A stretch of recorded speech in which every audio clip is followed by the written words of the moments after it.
Good morning. This morning I'd like to talk to you about acceptance. Acceptance is something that we all long for, and yet we all don't have. In the Bible, there's a passage in Romans 8, and it's verses 38 and 39, which I love, and I say to my child often, there is nothing that can separate us from Christ Jesus. Nothing. Nothing above, nothing below, not principalities or demons. Nothing can separate us. That means that nothing you do can make you unacceptable to Christ. I want to tell you a story today that talks about acceptance. I helped or led a church camp in Kansas at Camp Lakeside for 39 years. There's a story in that camp that comes to my mind every time I think of acceptance.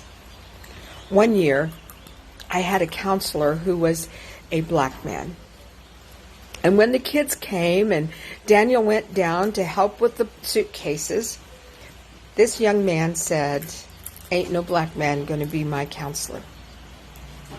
Well, immediately we knew we had a problem. So what were we going to do? Daniel was indeed going to be his counselor. And we had a young man who was very filled with anger. So, at our counselors' meeting, we prayed. We prayed for this young man, and we prayed for Daniel, that throughout the week that this young man would learn about acceptance and the love of Jesus Christ through Daniel. Well, this little man, his mother had sent him things like water balloons to throw off the roof of his cabin, and she had told him how to do things at camp. But it wasn't the way we did things at camp. So there were many times that I had to pull him aside and talk with him. He resisted Daniel's leadership, though he stayed in the cabin with him. He resisted the leadership. He always wore his hat to the dining hall. And though I would tell him, and the kids would tell him, and the other counselors would tell him, he never took his hat off. So one day, as we went into the to the dining hall, one of the boys grabbed his hat. And this young man went berserk. He took off chasing this young man, and I was really fearful what he might do if he caught him. Of course, Daniel left too. The other boy was never caught, but Daniel did get the hat from that boy. And he and this young man spent a great deal of time out in the cabin woods. When they came back, I could tell there had been a change. So that evening, when we had a counselor's meeting, Daniel told us the story. That young boy's father had been taken to prison not long before he came to camp. And that hat was the last thing of his father's that he had. Well, when camp got over, and it was a 5-day camp, and the hat thing took place about day 3 at the beginning for lunch.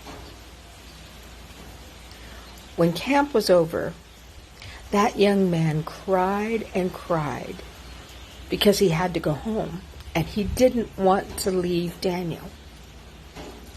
He had learned to love Daniel like Daniel had loved him. And through that time, he accepted Christ, who loved him too. And even though he did things differently than we normally did at camp, we loved him as well. You know, that's the way God is. He loves us. There's never a day in your life that he won't love you more than he does today.